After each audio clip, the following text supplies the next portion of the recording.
with Resilient Jefferson County. Part of tonight is to hear the results of the survey on adverse childhood experiences, and I hope you all took that survey, and if you did, we are grateful because I think we got a good number of respondents, and I think you're going to hear some pretty interesting information. So let me also note that this presentation is being recorded, and we do have some folks joining us here on Zoom. A little bit about tonight's presenter. Dr. Melissa Fry is from Indiana University Southeast. She's the Associate Professor and Director of Applied Research and Education Center. Dr. Fry is a public and applied sociologist. She focuses on community development through applied work serving area nonprofit organizations, government entities, and coalitions. Her work includes issue-based research on the IU Southeast Service Region, needs assessment, strategic planning, and program evaluation. Dr. Fry has explored the intersection of political institutions, policy, and inequality through work on poverty, homelessness, veterans, education, charter schools, child care, violence against women, supports for their working poor, payday lending, state tax and budget issues, sustainable development, higher education affordability, and the fiscal impact of the coal industry in Kentucky. In 2012, she assumed the role of Director of the Applied Research and Education Center. The center has conducted projects for community organizations such as the YMCA, public libraries, the City of Jeffersonville, and local foundations. Recently, the center conducted an Adverse Childhood Experiences, or ACEs, survey in Scott County, and that's how we came to know Dr. Fry. Her bachelor's is from Grinnell College in Iowa. Her master's is from the University of Memphis, and her doctorate is from the University of Arizona. Go Wildcats! Please give a warm Jefferson County welcome to Dr. Fry.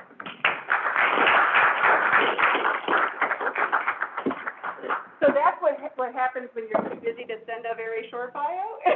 Somebody actually finds out who you are and where you've been. So a little frightening, but thank you very much. I appreciate that. I'm going to take my mask off to speak so that you can hear me. So tonight is kind of an interesting experiment project. You all approached us, or Jefferson County approached us, Resilient Jefferson County, to do this survey a while back, and the center that I lead has a pretty full plate, but I was preparing to teach methods of sociological research, and so I thought, this is one that, because I've done the project once before in one place, I think we could adapt it for a service learning project. And so we did. And I ended up with a very small cohort of folks. We had one other student who, life events got in the way, but these four have been working on learning about ACEs, about the original study by Felitti and Anda and others, doing lit review on particular topics related to adverse childhood experiences, and then doing a community profile of Jefferson County to sort of get the lay of the land and look at some health indicators and education indicators and think about what we might think we would find from your survey.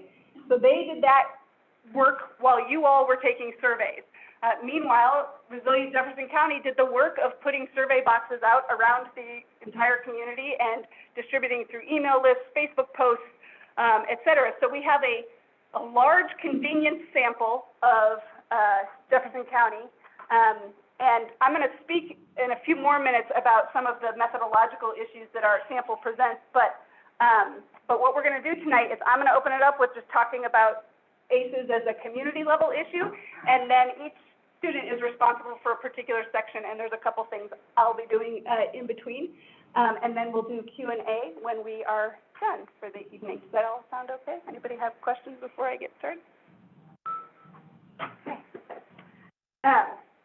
So first, everybody's standing between me and the signal for the, no, it is not. It's not working. I did this before where my presentation worked on the screen on the computer, but not on the, because it's not the PowerPoint one.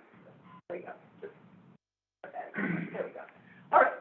So the CDC Kaiser Health Study, which some of you I know are familiar with because I've had conversations with some of you about the CDC study, that's sort of the original research that goes back to 1998, and then they've sort of developed from there.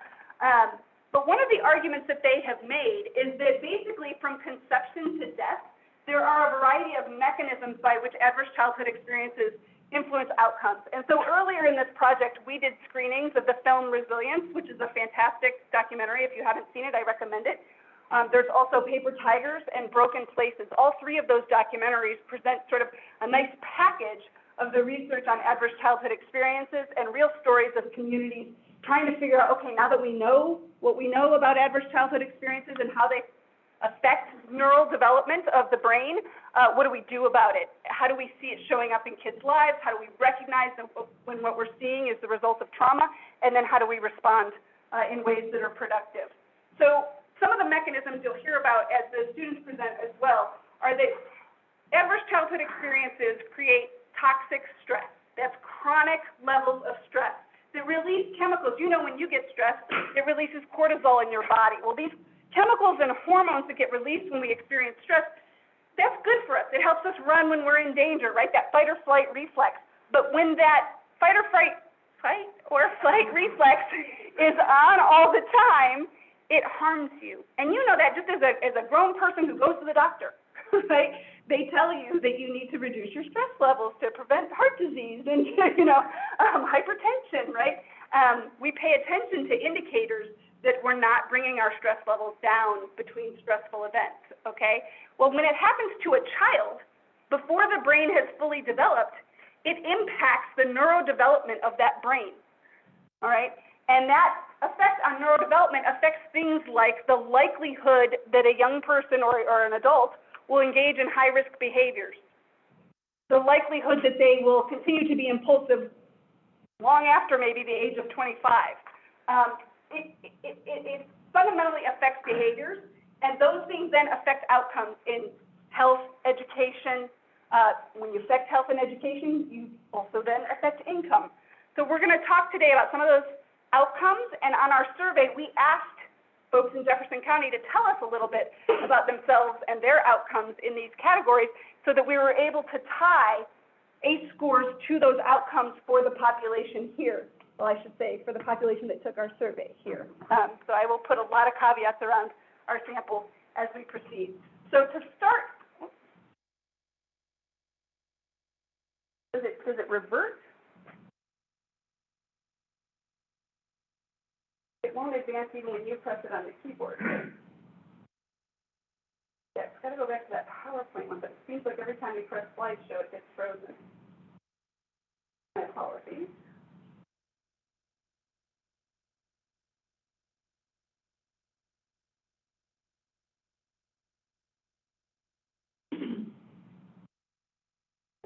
Yeah, yep. All right, so before we move forward, I just want to make clear what the adverse childhood experiences are that were part of our survey. We pulled directly from the CDC study, the one that they use in the behavior risk surveillance program.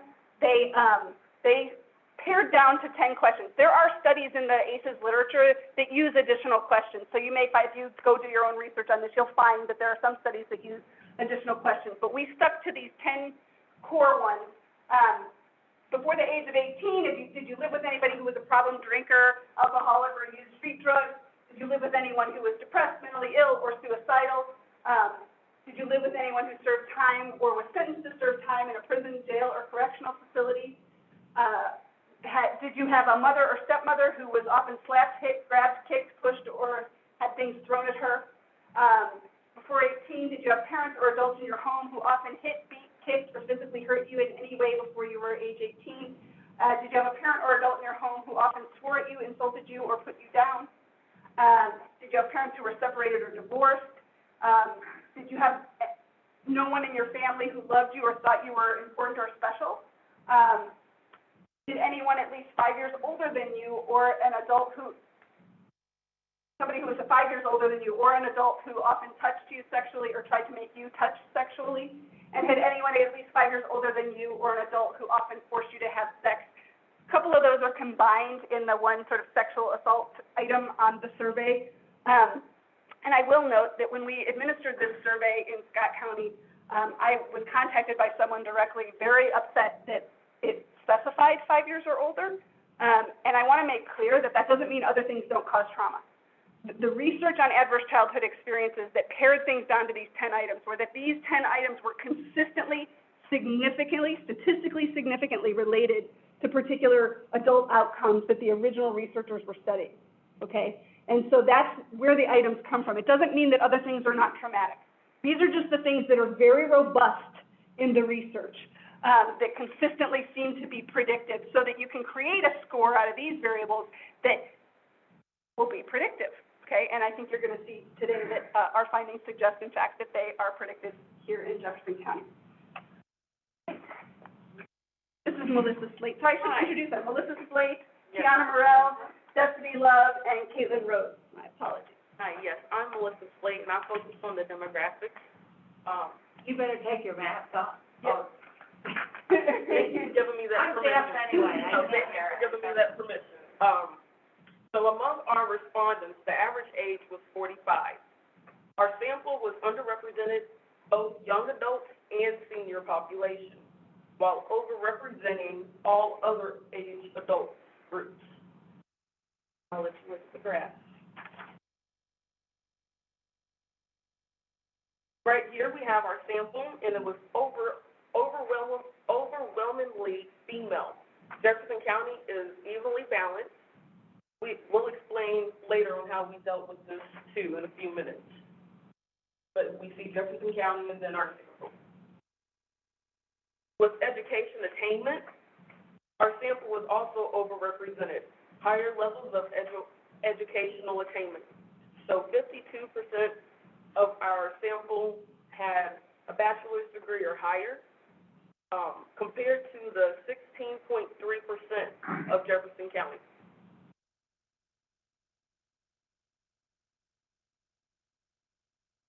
And then we come to the household income. Our sample overrepresents those at higher income levels and severely underrepresents the modal of $75,000 to $900 or $99,999 income bracket.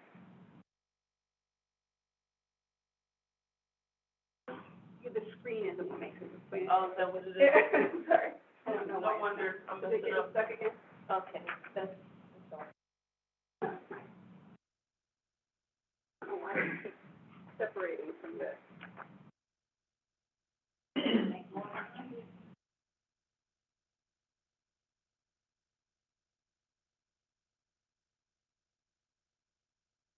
No.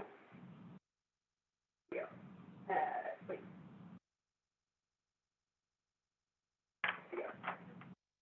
One more? Well, I think I went. So you were done? Yes, Okay. ma'am. You just want to split Then it. yes, it is the next one. Thank you much. Yes, ma'am. Thank you. All right, so ACEs in Jefferson County, this is sort of the meat of what most people wanted to know, is what's the average ACE score, right? Can you guys advance to the next one, please? Okay, so, this is the frequency of each of the 10 ACE scores from 0 to 10. The mode, meaning the most frequent, was that people had 0 ACEs. Let me talk a little bit about why that is. Our sample, as we told you, overrepresented high income and high education, which we know in most research on ACEs tend to have lower ACE scores, in part because of the causal relationship between adverse childhood experiences and adult outcomes.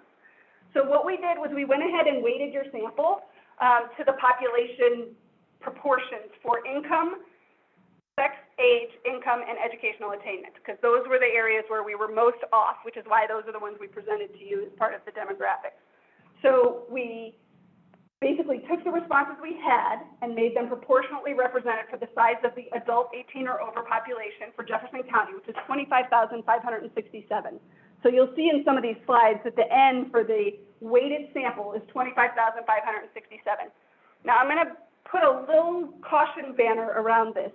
Because we did not do a probability sample, weighting is a little bit problematic because we don't really know how representative our sample is in other ways of the population. So for example, the word was spread through networks of service providers. Well, networks of service providers tend to be in touch with people in recovery, right? People who may be struggling with these issues. And then also in touch with highly educated professionals, right? Like, there's almost like this bimodal, set of characteristics that people who work in social services may have access to.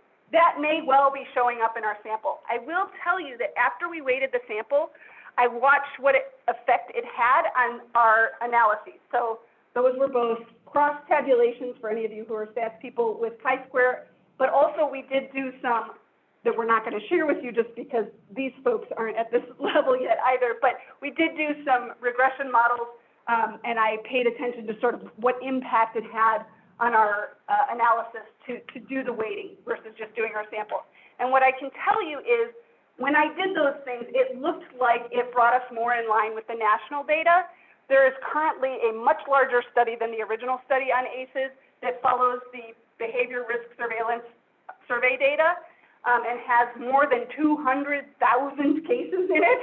And so the fact that those manipulations, that case weighting, was bringing many of the data points more in line with that huge sample of over 200,000 Americans made me feel fairly okay, about going ahead and presenting to you the weighted data.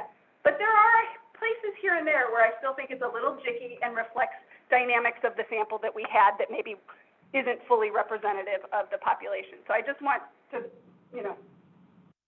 share that caution and note that we'll represent the sample usually with a color, and then the weighted sample will be in gray. So what you see here is that the modal was 0 ACEs. You only had one case that had 10 ACEs. In your sample, though, we still had 25% of the sample population had 4 or more ACEs. So that's, a pretty strong prevalence. That's 1 in 4. Much of the literature seems to see an ACE score of 4 as a turning point.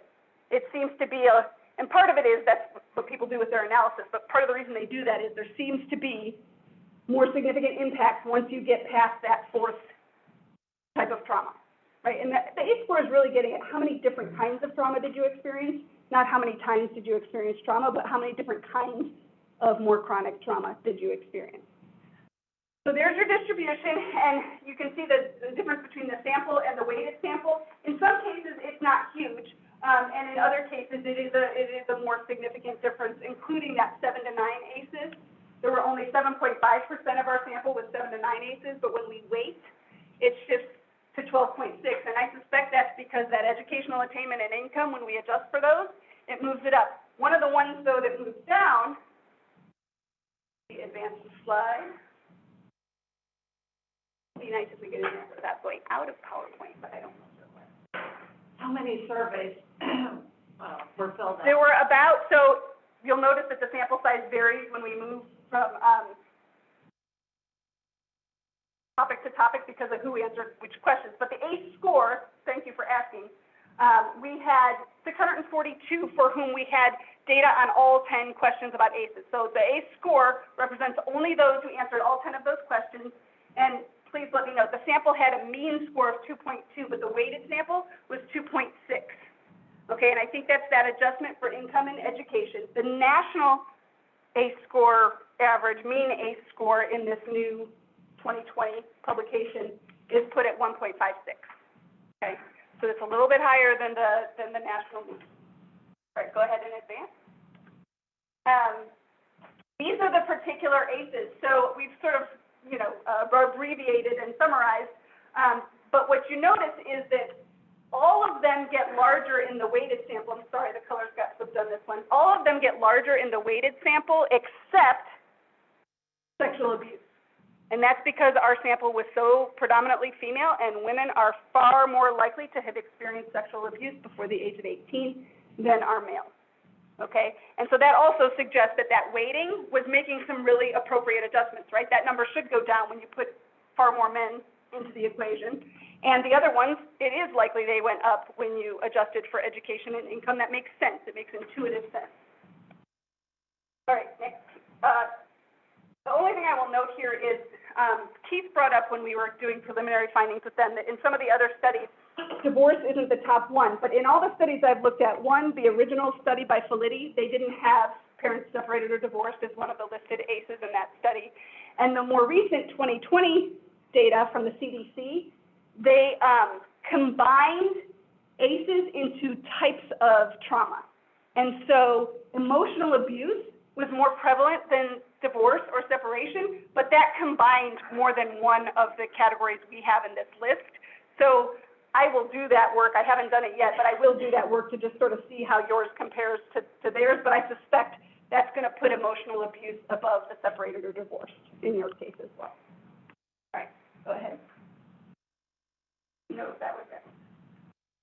Okay, educational attainment. I'm going to let Caitlin. Oh, yes, of course. I paused the clicker. Yeah, the clicker's not working very well, so. But again, all right, use my own. So with the data we had, research shows that higher ACE scores are associated with lower literacy skills, school performance, and educational attainment. We can advance now. What this graph shows is findings in both our sample and the weighted sample in Jefferson County confirm this pattern. Those with 4 or more ACEs have lower educational attainment than those with 0 ACEs. The relationship is statistically significant. We show only the weighted sample to keep the chart simple, but the pattern is the same for both.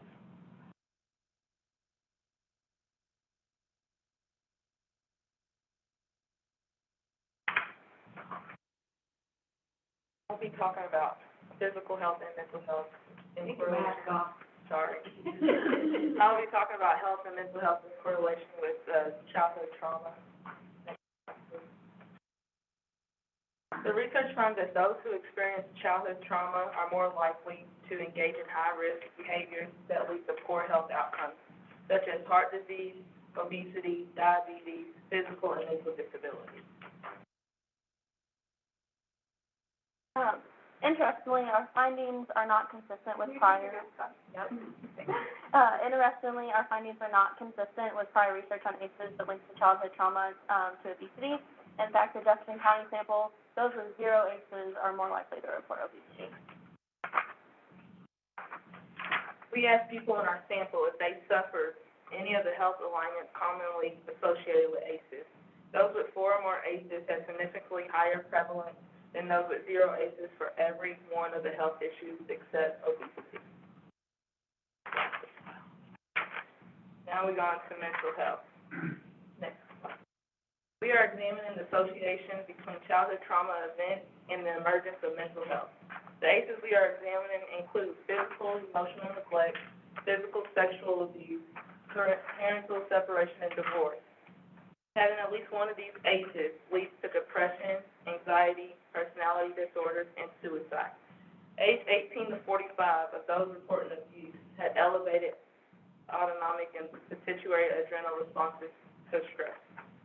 That's from the research, not our research. You may not be able to read the legend clearly, but each column is the next category of ACE scores. Red is 0 ACEs, and green is 10 ACEs. As ACE scores increases, so too does the prevalence of depression, anxiety, and suicidal thoughts. Our findings, weighted and unweighted, both show that 4 or more ACEs are statistically associated with these outcomes.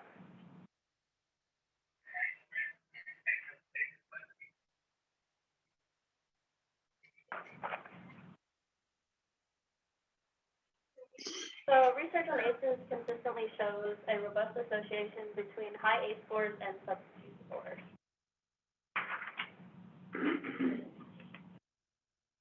The percentage of Jefferson County adults in age 4 or more who have also misused prescription painkillers and street opioids is significantly higher than those with fewer than 4 ACEs. In fact, it was 18.7% compared to 1.8% in our sample. The significant difference holds in the weighted sample as well.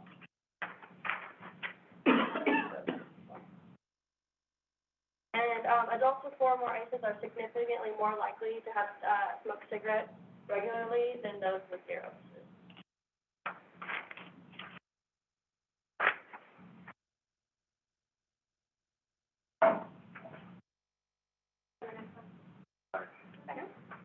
We ran an additional analysis that showed that ACE scores have a significant relationship with income categories. Those 4 or more ACEs were found in the bottom 3 income brackets, and then those with 0 were more likely to be in the top 3.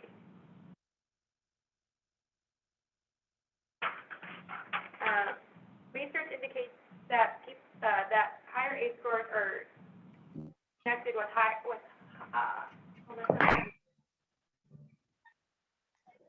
people with 4 or more ACEs are twice as likely to struggle with employment than those who report 1 to 3 ACEs.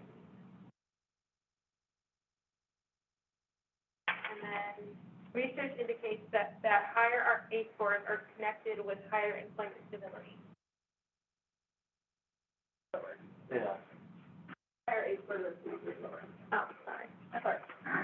So, what are our sort of recommendations? First, I want to note that these, people think of ACEs as an individual level issue, right? Individuals experience trauma and then they struggle with their later life outcomes. But this becomes a community issue when you start to see the results impact community level outcomes. So, in our broader work, part of the reason the students did the community profiles at the beginning of the semester, we're looking at your broader county level health data, for example, and seeing that, some of the issues that you all face as a larger community may be connected to prevalence of adverse childhood experiences, and certainly you can improve both quality of life and health, education, income outcomes through mitigating the impacts of ACEs. The research here is really clear. The CDC puts out some very useful information on creating trauma-informed communities, and Resilient Jefferson County is working on a number of these types of initiatives. We do need to strengthen economic supports to families. Poverty itself causes trauma for young children who grow up in poor families that are stressed.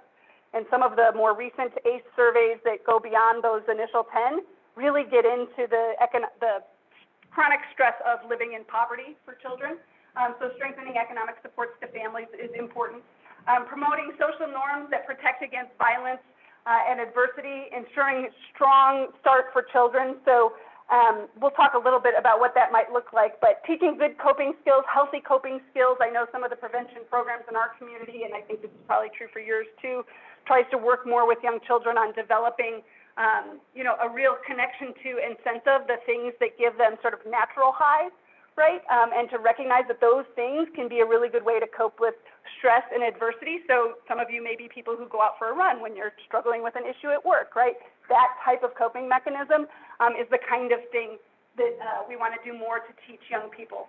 Mindfulness, meditation, those kinds of things are also popular among communities who are trying to shift to more trauma-informed approaches. And in fact, in Paper Tigers, the documentary that most closely looks at schools, which I highly recommend for anyone working with the school system or making decisions about the school system, they really deploy mindfulness practices with students at an alternative high school, students who've been kicked out of the area schools for discipline issues.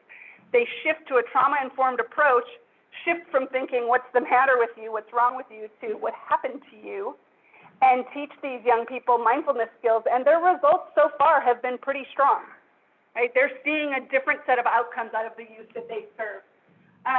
Mitigating the impacts of ACEs, obviously interrupting them is a good idea, right? I know that you all have a CASA program here that's quite busy, just like ours is. And obviously, taking children out of really dangerous situations is of essential importance. But the other way that we really mitigate impacts, and this will show up on the next slide as well, is establishing consistent relationships with caring adults. So when you think about youth development and the different ways that youth come into contact with people, we've always had dysfunctional families. Dysfunctional families are not new. We may have, a current drug epidemic that's really out of proportion to anything we've seen in the past, but we've always had substance use issues in families. However, many of the institutions that used to nurture trusting relationships with caring adults have declined over the last 40 years. And so, whether that's going to civic organizations, participating in scouts, or attending church, or being part of, the Kiwanis Club and getting the kids involved in that, those activities, all of those things have declined. Civic engagement has declined over the last 40 years. And so we have to go back and think about how do we nurture positive, quality relationships between trusting adults that are not a kid's parents. So it's good to have good relationships with their parents, but it's good to have lots of other adults around kids. It really does take a village. And there's things that kids who are experiencing these kinds of adversities that they'll talk to other adults about that they're not going to talk to a family member about. So that's really important. And then cross-sector coordination, recognizing that employers have a role to play. You can advance the slide. Employers have a role to play. Schools have a role to play. Youth development organizations have a role to play.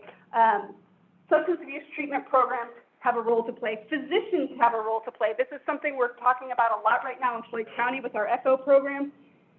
We don't think there's very much screening for substance use disorder that occurs. It is really easy for somebody with a pretty serious substance use disorder to fly under the radar, go to their doctor's appointments annually, and never get asked a question that actually leads to learning that this person is really struggling with substance use disorder, right?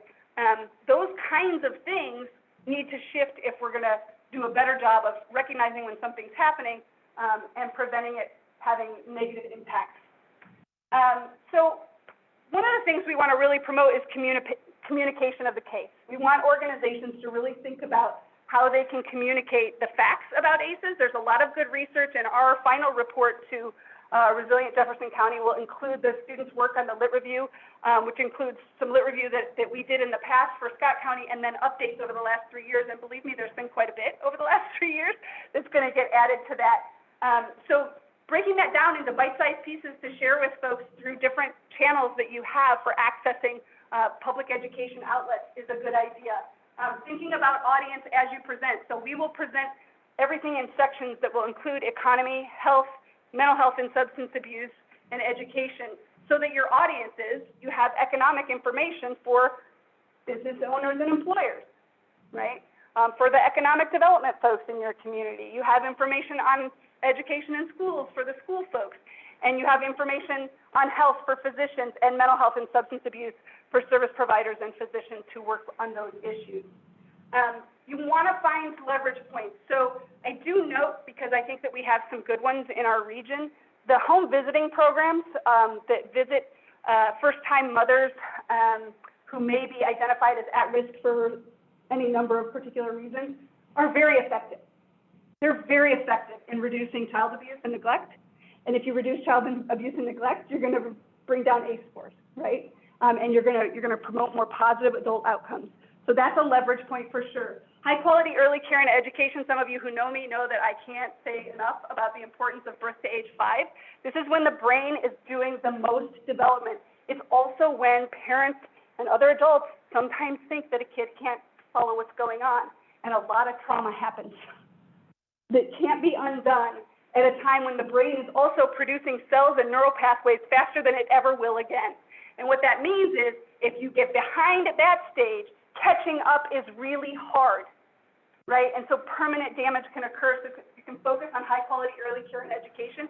That will mitigate potential stresses at home. We get more people into high-quality early care and education. That's fewer babies potentially at home in situations that may not be the best situation for them to be exposed to all day, every day. Mentoring, obviously, for good reasons, hooking up with caring, trusting adults, make sure that they're caring, trusting adults. Obviously, we do have to be careful, but our care and our fear shouldn't override making sure that young people have the opportunity to connect to adults who are not their parents. As I referred to a little bit earlier, working with employers to develop programs that promote employment stability. And I talked some with the Resilient Jefferson County group about this, that there's a balance to be struck here, but it's really important to think about, are there ways to try to keep people attached to work? Work provides structure, and if you talk to people in recovery, they will say over and over and over again that the structure of employment is essential to their recovery. When they lose employment, when they screw up some little way or something and they lose their employment, they lose that structure, and that can lead to relapse. So really valuable to try to help people maintain their employment stability by offering supports that they may need in order to stay stably employed. And then wages. I mean, part of the story in our region, I think, though I don't have the data on our particular region to make this argument more strongly, so I will take some care with my assertion. But the upper Midwest and the economic restructuring that has basically ensued since about 1980 has left many of our communities just decimated economically. And the change from needing to, being able to graduate from high school and work a manual labor job and earn a living wage, to needing to get more education to work in a knowledge economy is difficult. The just disappearance of some, employers in our rural communities like yours certainly has had a significant impact. And so we've got to figure out how to rebuild economies that work for today's rural communities, and make sure that people are earning wages that actually support their families. Because when you have that economic stress, all these other dominoes can fall and lead to the other traumas that are covered by the ACEs instrument. So those are our thoughts on where you could go from here. And I do want to just note that these students, as part of this project, they did a lit review, they did a secondary data analysis for any of you who are, aware of these things, by doing the community profiles, and then they did primary data analysis of the data from your survey. So I do want to give them a little bit of a hand.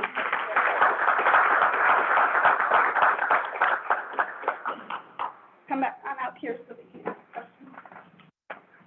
All right, any questions or comments? Really good on time for questions, so please.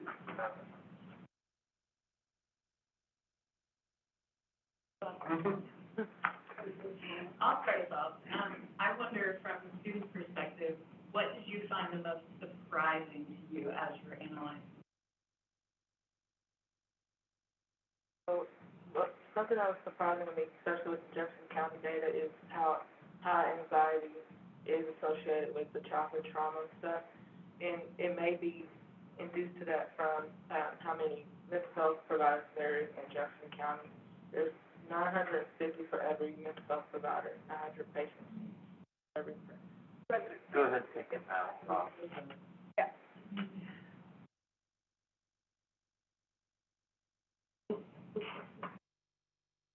Anybody else have surprising stuff they wanted to share? Melissa was surprised. She was in charge of demographics. I was. So, some of the things that I was surprised about is, I think most of the I'm so sorry. It's just, I'm just so. We're so good. We're so well behaved. So used to it. I think the only things that really, a lot of things actually surprised me when it came to the demographics, such as a lot of underrepresentation. So whenever I was doing my research, I found that there was a consistency of just one particular group that has been researched, and I couldn't really find too many for minority groups. And that's what really surprised me a lot when doing my research, as well as women being, like we mentioned, having a more population. I didn't realize that women take up majority of not even just Jefferson County or any other places that I've researched, but even the United States. We make up like way more than half, and I had, but we make up a good majority of what than I was expecting. I was expecting such a lower turnout for how many, like, I thought there would be more males compared to females, but then once I looked and I saw all the data, and I was like, wow, this is totally different than what I came into. So one of the things that I think she found surprising too is just, it hadn't occurred, to correct me if I'm wrong, it hadn't occurred to her just how few minorities might be in a community, and this is a really white community, so it was a little bit like, whoa, but here's something I want to say about that. So I was reading an article on demographics and ACEs, and one of the findings that's interesting and relevant to your community is white folks, more so than African American or Latinos, suffer greater prevalence of mental health problems with their higher ACE scores than do Blacks or Latinos. That's important to note, that maybe some of those really high numbers we see in the mental health data here is partly that our sample here is predominantly white. And our sample of Hispanics and we had some Black and Native American individuals that were in our sample, but not enough to wait for it at all. So when you try to wait for it, you just mess up all the data completely because we don't have enough. But just be aware that mental health set of issues is worse for white people than for Blacks and Latinos in the literature. And so being in a predominantly white community, you do want to pay close attention to that. So did the demographics of people participating in the survey line up with the demographics for our community? No. How much No. disparity? No, they didn't line up at all. So, when I was doing the demographics for Jefferson County, and, I saw that there was way more underrepresentation in the data that we got. When I was researching Jefferson County, the Hispanic population is the biggest minority population here in Jefferson County, and African Americans are the lowest population. However, when we got our results, I saw that I got more results from not Hispanic, but the Black community than the Hispanic. So really, what I was not expecting, but more of analyzing that the Hispanic community was underrepresented in our data. And we did have Spanish language surveys available, but did not have survey completion. And from an income standpoint, was it representative of the demographics, or that's skewed as well? I think it was skewed as well. We had a lot more higher income, more people in like 75 to 200,000, than in the lower income. Yes. Yeah. Yeah, it was not representative of income in the community. And to be fair, surveys rarely are. And I am finally, it's taken me 10 years, but I am finally shifting, and we're about to do, another one of these. When I first got here, I did tried to do a probability sample for a survey using mail surveys, and I got really frustrated by how difficult it was to get people to return mail surveys. So I've done a lot of convenience sampling, but tried to be really aggressive about the ways that we try to reach people, and I worked with RJC to make sure they were being aggressive about reaching people to try to increase the representativeness of the sample. But I'm just going to shift to paying people to do surveys. So from here on out, it's going to just be more expensive to hire us because we have to pay people to do surveys if we actually want to get representative samples.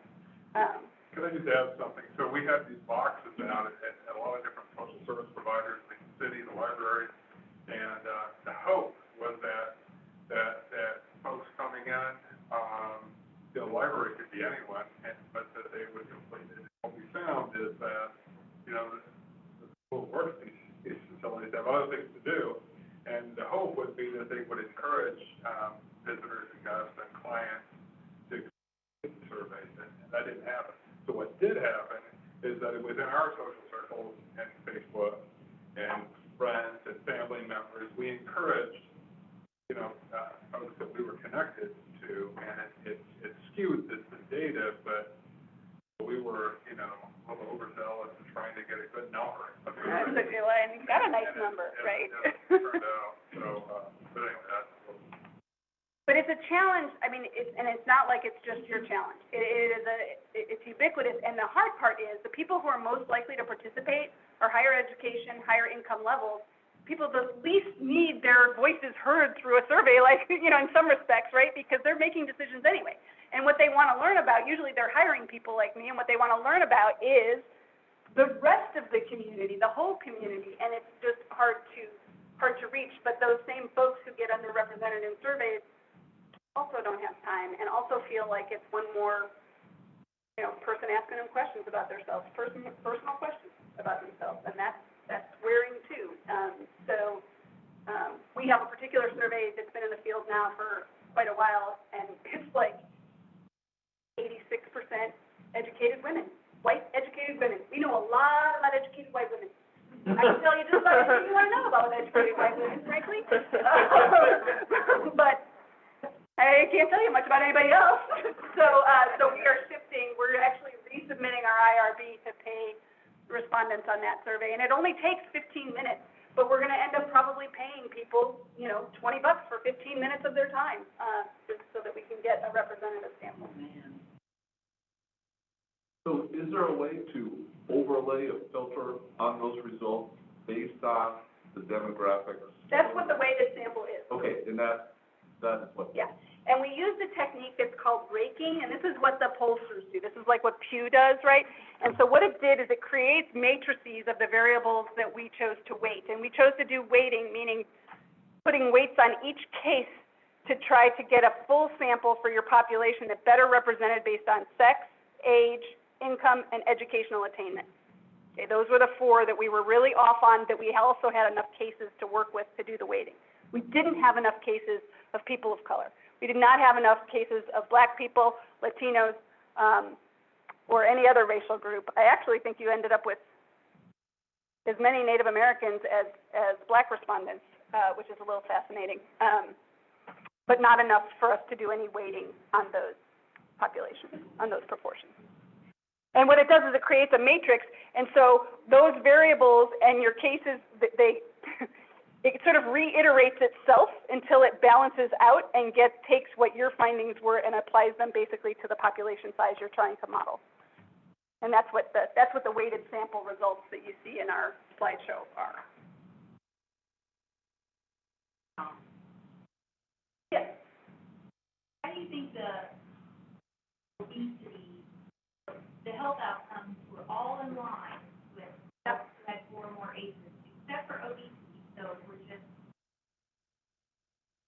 You want to speak to it? know that, a lot of the, so we were, what I had looked at is I looked at substance use. Some of the substances that were being used were opiates and methamphetamine, and those are typically drugs that cause significant weight loss. That's just a hunch. There was more clear causal stuff though. What about the health data? Remember? Sorry, we talked about it this afternoon. It's not nothing, right? It's not nothing. Like, there is this weird dynamic that right now the drugs of choice in the using community are drugs that also make people lose weight, right? But I think probably more importantly, Jefferson County struggles with physical inactivity. Really high rates of physical inactivity, and in her community profile, she compared, actually, and Kiana, you may have looked also at this data, they both looked at the health data, and they compared Jefferson County to Hamilton County, which is the healthiest county in the state of Indiana, and your physical inactivity rates are way higher than Hamilton County, and that'll be in the final report where you'll be able to, we'll make some of those connections for you. Also, access to physical activity, is that how it's framed? Yeah, recreational activity is lower than in other places. And so we were talking with Keith about this when we arrived this afternoon. You know, partly that's in a rural community. The way that measure is done is it's people living within, I think it's 1 mile, but it might be 2 miles of opportunities for physical activity and outdoor recreation, not just outdoor. And so your numbers there are low. So those things contribute to widespread obesity. And, you know, I'll be honest, I made the comment, like, as a state, we struggle with obesity, and it's, whether you have adverse childhood experiences or not, we struggle as a state. Everyone's walking home. Gotta keep moving. Hope you didn't sit there. Was there any notable differences between our outcomes and Scott County? Well, the most noticeable is just that, I mean, Scott County's average ACE score, and we did not weight, I'm going to go back and weight their sample and see what I see, but their average ACE score was quite a bit higher. It was more around 4. And with them, we did a really quick and dirty survey, which we did with you too, but we had some experience behind us, so you've got some advantage there, right? So we added to your survey questions from the individuals about their health, their employment stability, their mental health experiences. So the students were able to do cross-tabs to actually see among people with higher ACE scores how many of them or what percent of them also struggle with these other things, right? We weren't able to do that in Scott County. All we had was the ACE instrument. So we extrapolated to publicly available data, which is what we sort of collected with their community profile work. And we did a lot of extrapolation. So I can't make as many comparisons as I would like, because I don't have as good a data on Scott County. But my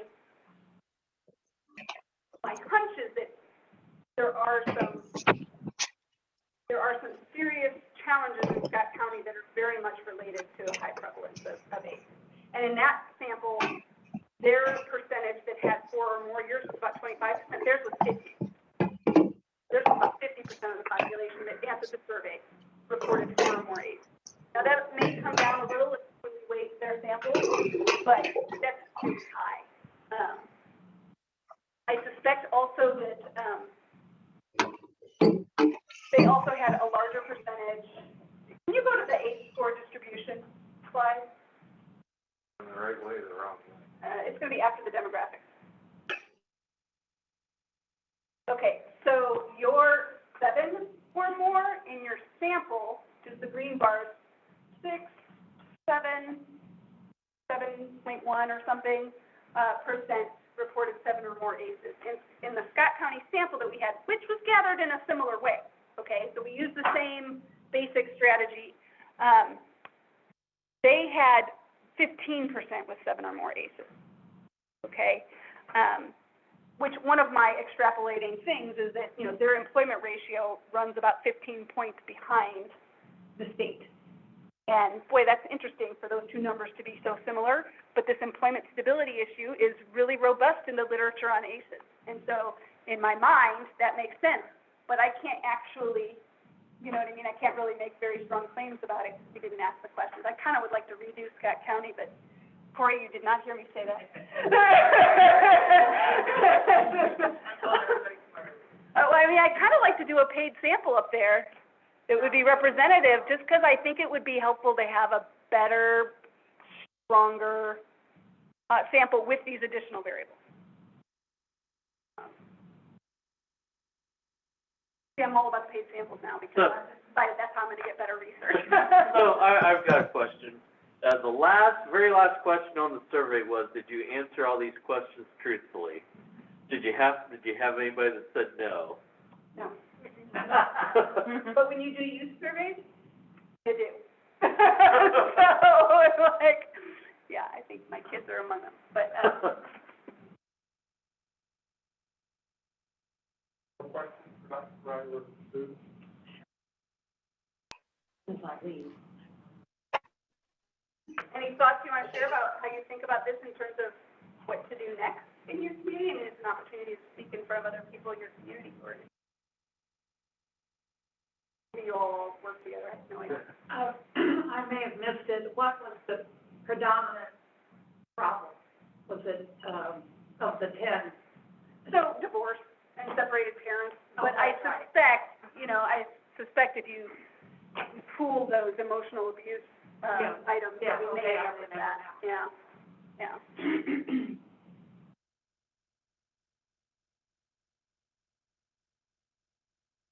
And the thing is, something I want to be clear on, the question is not were you raised by a single parent. I heard somebody interpret something I said about it being about single parent households. It's not about single parent households. That is not the question. The question is about separation or divorce. The trauma is the parent leaving. Trauma is issues of, abandonment or, the change to one's life structure and sense of security. So don't mistake that to mean single parents are inherently going to be a childhood trauma, nor is getting a divorce always, just because it can cause anxiety and can cause a trauma for your kids doesn't mean people shouldn't get divorced. An unhealthy marriage is far worse for a kid than a healthy, well-done marriage ending, right? Which can be done. I mean, I think there's a lot more out there now to try to support people. There's a phrase they're using, and I'm not calling it up right now because it's been a long day, but there's a phrase that's about peacefully and constructively ending marriages. And I think the language that's out there now and some of the effort around this is really important to reducing the trauma associated with separation and divorce. And that might be an avenue for a community-wide effort because that is the most prevalent experience that people have. Just changing how people do that could have significant ripple effects for folks. And if they do that better, maybe they do some of the other things better, right? I mean, some of the kinds of emotional abuse occur because people haven't figured out how to manage themselves better, often because of their own childhood experiences. So if we can help people learn to manage some of our more difficult emotions and experiences, that has real potential. You guys want to say any last things about things you learned through looking at this? I will say these students, I believe this is true for all of you, but it might not be all of you, but they had not heard about adverse childhood experiences or any of this research prior to starting this project. Is that true for you, Kiana? I can't remember. I've heard about it. You had heard about it. The others had not. Copies of the slides. Yes, and when we, yeah, and I, in our MOU, the deliverables are due in 10 days. Yeah, that will include a full report and also some fact sheets, and we'll make sure that all of those get distributed out to folks. And once we get that, we will put that up on our website, resilientjeffersoncounty.org. Thank you. And we'll blast that news out there. I'd like to take just a few minutes with you, but if you all could give Dr. Fry for students,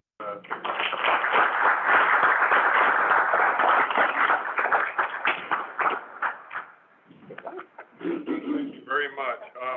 So just a few minutes.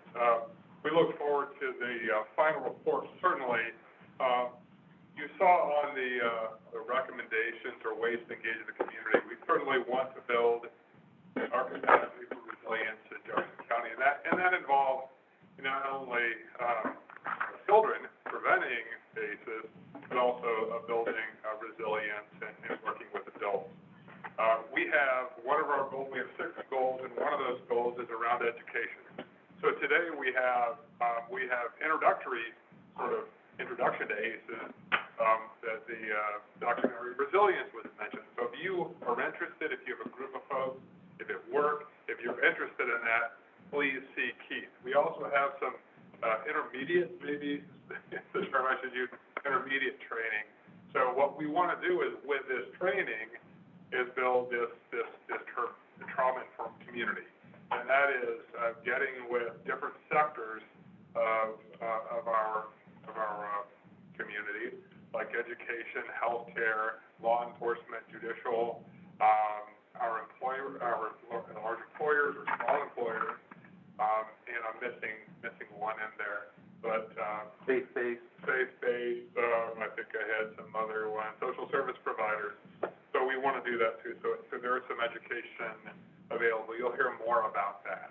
And then one thing about the other goal that we have is to we know we have challenges. We've seen it in the IYI kids count. Sometimes it can be a little depressing, but I hope we'll look at that as opportunity and hope that there's a brighter tomorrow. Well, we also wanted to see what this looked like because we need to start with our 4th goal, and that is around our 5th goal. And that is increase utilization of new or existing strategies to prevent ACEs and increase resilience among priority populations.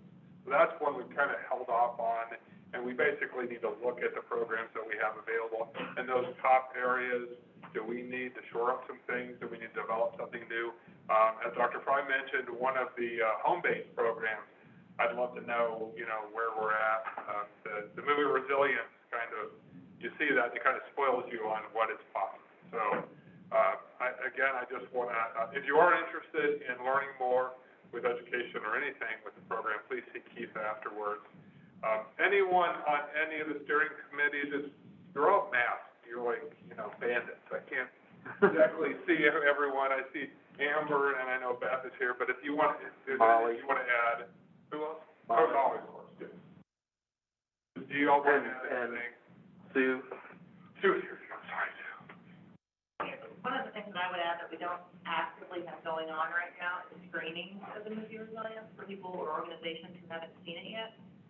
We have license to screen that, and so any organizations who want to use that for an in-service training or an event like that, I know we're open to scheduling screenings of those specific organizations and to follow that up with conversation around becoming trauma-informed. So that's something that, while it's not actively being done at this moment, we've done it in the past and we'll continue to do it. And we have 3 people who've been trained in the ACE interface training, which is done by Dr. Anda's company, one of the co-founders or co-authors of the ACEs study. And we've got 3 people who've been trained, and we can do as short as a 20-minute presentation up to a 2-hour presentation. So that's the training that the bill is talking about, that gets more into the hour and 2-hour ones, get more into the brain science. Speaking of hour, we are at our 1 hour. So thank you to the Zoomosphere, the people who joined. Like, they can hear me better when I do that. You see how I did that? So thank you if you joined us from Zoom. Thank you for being here. And again, thank you to Dr. Fry, the students, and Molly Dodge and Ivy Tech for hosting us. So, have a good night. Thank you.